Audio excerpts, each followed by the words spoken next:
ઝઘડિયામાં દારૂના જથ્થા પર બુલડોઝર ફર્યું.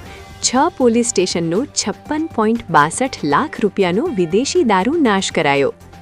ભરૂચ જિલ્લાના ઝઘડિયા તાલુકામાં વિવિધ પ્રોહિબિશન ગુનાઓ હેઠળ જપ્ત કરવામાં આવેલા વિદેશી દારૂના જથ્થાનો તંત્ર દ્વારા કાયદેસર રીતે નાશ કરવામાં આવ્યો છે. ઝઘડિયા જીઆઈડીસી ખાતે યોજાયેલી આ પ્રક્રિયામાં મદદનીશ પોલીસ અધિક્ષક અજયકુમાર મીણા અને ઝઘડિયા તાલુકાના એસટીએમની પ્રત્યક્ષ હાજરીમાં વિદેશી દારૂની બોટલો પર રોડ રોલર ફેરવીને તેને તોડી પાડવામાં આવી હતી. નાશ કરવામાં આવેલા આ દારૂના જથ્થાની કુલ કિંમત 56,62,063 રૂપિયા આંકવામાં આવી છે. આ કામગીરીમાં ઝઘડિયા જીઆઈડીસી, રાજપારડી, નેત્રંગ અને વાલિયા સહિત કુલ 6 પોલીસ સ્ટેશન વિસ્તારમાં પકડાયેલા મુદ્દામાલનો નિકાલ કરવામાં આવ્યો હતો.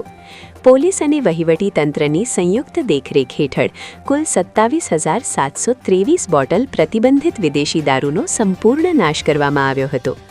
અધિકારીઓના જણાવ્યા અનુસાર ભરૂચ જિલ્લાના વિવિધ વિસ્તારોમાંથી કબજે કરાયેલા આ જથ્થાનો કાયદાકીય જોગવાઈઓ મુજબ નાશ કરીને સમગ્ર નિકાલની પ્રક્રિયા પારદર્શક રીતે પૂર્ણ કરવામાં આવી છે. ઝઘડિયા ડિવિઝનના 5 પોલીસ સ્ટેશનો, જેમાં ઝઘડિયા જીઆઈડીસી, ઝઘડિયા, રાજપારડી, નેત્રંગ અને વાલિયાનો ટોટલ 27,723 જેટલી બોટલોનો નાશ કરવામાં આવ્યો હતો, જેના મુદ્દામાલની કિંમત 56,62,000 હતી.